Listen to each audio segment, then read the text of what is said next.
For some of you guys, may chance na umangat yung buhay nyo. Yung iba sa inyo guys, pwedeng ma-promote, no? Kung talagang you are aiming for promotion. Or, pwede rin na hindi promotion pero mag-increase yung sahod or mag-increase yung kinikita, mga kapiksi. Okay? So, ibig sabihin, dagdag income, dagdag salary. Yung iba naman guys, parang nag-level up yung mga skill set nyo. Ibig sabihin, nadadagdagan yung mga skills nyo.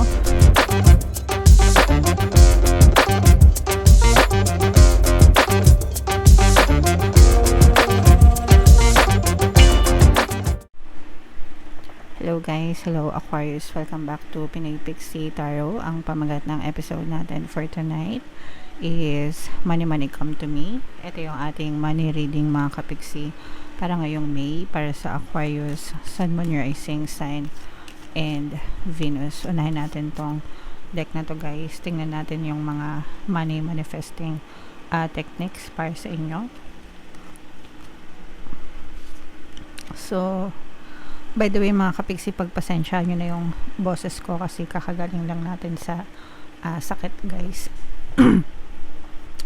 So meron tayong achieve mga kapiksi. Write down a list of all your career objectives ranging from the modest to the magnificent. Don't limit yourself or worry about how to achieve them. Simply do your best each day, keeping your thoughts focused on your goals. So ito guys, yung pagsusulat, this is scripting method mga kapiksi, no? Yung scripting, yan yung pagsusulat ng mga goals nyo, ng mga desires nyo sa buhay hanggang sa ma-achieve nyo sila. So dito, pwede kayong gumamit ng physical na notebook and ballpen, o kaya naman kung meron kayong mga iPad, tablet, ganyan, mas maganda kung meron yung stylus na sinusulat talaga. Pero kung wala naman, pwedeng type, diba? Pag nagta-type kayo, ganyan, it works the same mga kapiksi. So, ang gagawin nyo is isusulat nyo yung mga, ang nakalagay dito is career objective. So, pwede kayong mag-focus sa career nyo guys. So, ano ba yung gusto nyong ma-achieve sa career nyo? So, let's say for example, bago pa lang kayo nag-a-apply ng trabaho, di ba? Gusto kong matanggap sa ina-applyan ko, o kaya naman gusto kong ma-regular sa trabaho, gusto kong ma-absorb sa company, ganyan. O kaya naman, gusto kong magkaroon ng 20,000 na base pay. Gusto kong ma-promote as manager, supervisor, yung mga ganyan, okay? So, wag nyong ilimit mga kapiksi, no? Kung ano yung gusto nyo, isulat nyo mga kapiksi, and wag nyong limitahan yung sarili nyo. hindi nyo na trabaho yun guys. Excuse me. Hindi nyo na trabaho kung kailan, paano mapupunta sa inyo yung desire nyo. Si universe yung may trabaho doon. Ang trabaho nyo is i-declare nyo kung ano yung gusto nyo sa buhay mga kapiksi. That's all you need to do, and all you have to do is to focus your thoughts every day dun sa mga goals nyo hanggang sa ma-push out siya sa inyong physical reality. Guys, until now, nag-i-script ako. This is one of my favorite method when it comes to manifestation. It brings me to the state of having that desire already. And ibig sabihin, ang dami ko nang na-manifest through scripting mga kapiksi. So, yeah, pwede nyong itry guys, and napakaganda mga kapiksi. Okay? Alright. So, sa mga nag-i-scripting, sa mga kapiksi natin, comment down below if ginagawa nyo ba tong method na to, guys. And kung ano na yung mga na-manifest nyo through scripting or journaling mga kapiksi. Okay? Alright. So, yeah. Yeah, so tingnan natin kung anong ganap sa inyo, guys. Pagdating sa kaperahan, shuffle natin to. Habang sinashuffle ko to, panoorin nyo muna yung video natin regarding sa ating paano mag-manifest ng abundance video course. Kapiksi, sawa ka na ba sa mga struggles at hirap sa buhay mo? Masipag ka ba at masikap sa buhay ngunit hindi ka pa rin umaasenso? Ilang beses ka na bang nag-attempt magnegosyo at mag-invest pero palagi ka pa rin nalulugi? Sa pagkakataon na ito ay maaaring may subconscious beliefs ka na nagiging balakid sa iyong pag-unlad at pagyaman. Introducing, paano mag-manifest ng abundance video course. Dito ay matututunan mong ma-overcome ang mga balakid mo para tuluyan ka ng umunlad, umasenso, sumagana, maging matagumpay, successful at maswerte sa iyong kabuhayan, pera, trabaho, negosyo, salapi at kaperahan ng bonggang-bongga.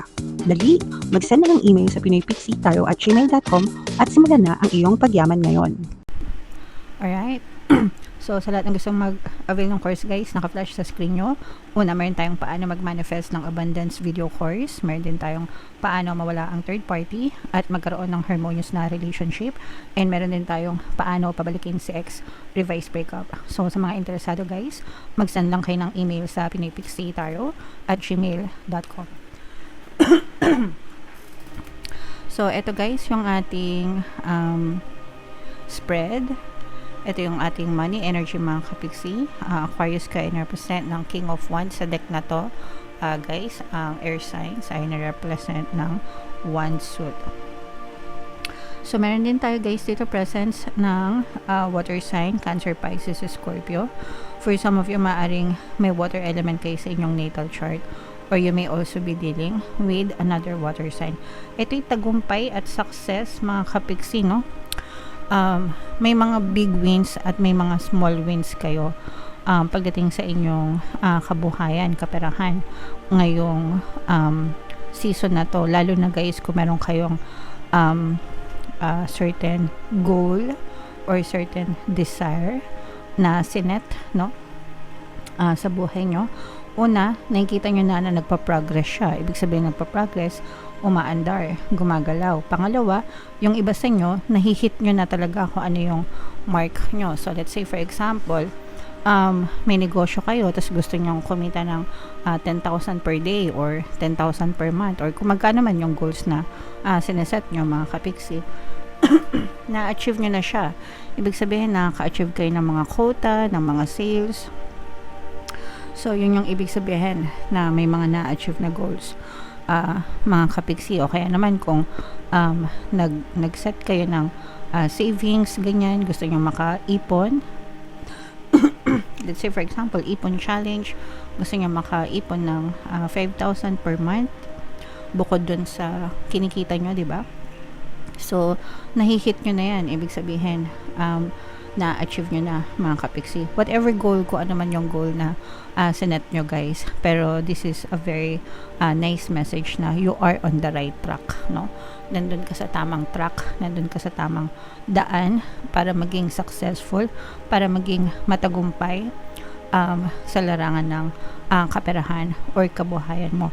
For some of you, guys, may chance na umangat yung buhay nyo.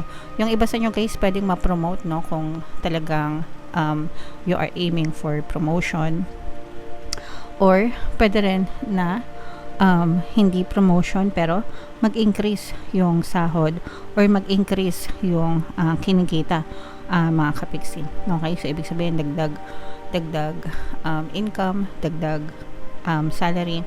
Yung iba naman, guys, parang nag-level up yung mga skill set nyo. Ibig sabihin nadadagdagan yung mga skills nyo. And syempre, maganda yan panlagay sa resume. Lalo na sa mga corporate employees, no? So, baka nagpa-certify kayo, baka, alam nyo yun, pumasa kayo sa ganito, sa ganyan, diba? So, dagdag skill set, dagdag paganda sa resume. And kapag kaganyan, syempre, mas tumataas yung value nyo sa market, mga kapiksi. Okay? So, this is pag-unlad, pag-asenso, tagumpay, guys, and napakaganda. Nakikita rin natin na for some of you, kung meron kayong mga good news na inaantay, maaari din yung dumating sa inyo kung meron man kayong inaantay na balita or good news. Let's say, for example, baka may binibenta kayo ng mga lupa or may mga binibenta kayo na mga bahay, or may mga kliyente kayo na nililigawan na matagal nang hindi nagre-reply sa inyo, ganyan. Maaari kayo makatanggap ng magandang balita sa kanila kapag sila ay nakipag-ugnayan ulit sa inyo mga kapiksi. Okay? So, brace yourselves guys kasi maganda pa yung maaring dumating sa inyo. Alright? So, what else mga kapiksi? Tingnan pa natin. This is the energy of deception guys. Mag-ingat kayo sa mga taong pinagkakatiwalaan nyo, especially relatives or especially dun sa mga taong malapit sa inyo, mga close sa inyo. Kasi kung sino pa yung malapit sa inyo mga kapiksi, sila pa yung maaaring manloko sa inyo or mandaya, no? Parang mandaya, manloko. Pwede rin mang-abuso mga kapiksi, no? Pagdating sa abuso, ito yung mga tao na tinutulungan mo na, tapos ikaw pa yung lumalabas na masama, ganyan. O kaya naman, palagi na lang nakahingi kapag wala ka nang maibigay. Parang kung ano na lang yung trato nila sa inyo. So mag-ingat din kayo. Wala namang masamang tumulong guys, palagi ko nga sinasabi sa inyo yan. Pero kailangan nyo ding limitahan and protektahan yung sarili nyo para hindi kayo maabuso and para matuto rin silang kumilos, mga kapiksi. Okay? And for some of you, maaari pa kayong magtamasa ng karma. May mga karmang babalik sa inyo guys. Depende, ang karma ay palagi nakadepende sa inyo, sa inyong mga intention, mga kapiksi. So, good intentions equals good karma palagi. And bad intentions equals bad karma.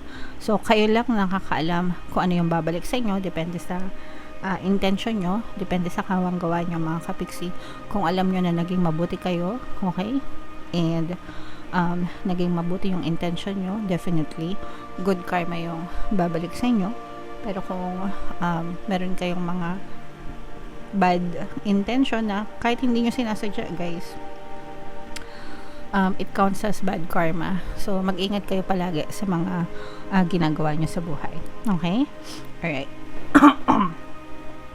So yeah, comment down below mga kapiksi, no? Ito i-mind nyo na tong pag-angat ng buhay, pag-unlad, tagumpay, itong success na yan guys, progress, i-mind nyo sa comment section yan yung mga magagandang balita para sa inyo, Aquarius. And comment down below if naka-resonate kayo. For more tarot readings guys, ito yung playlist nyo. Ito naman yung ating success stories ng paano mag-manifest ng abundance video course.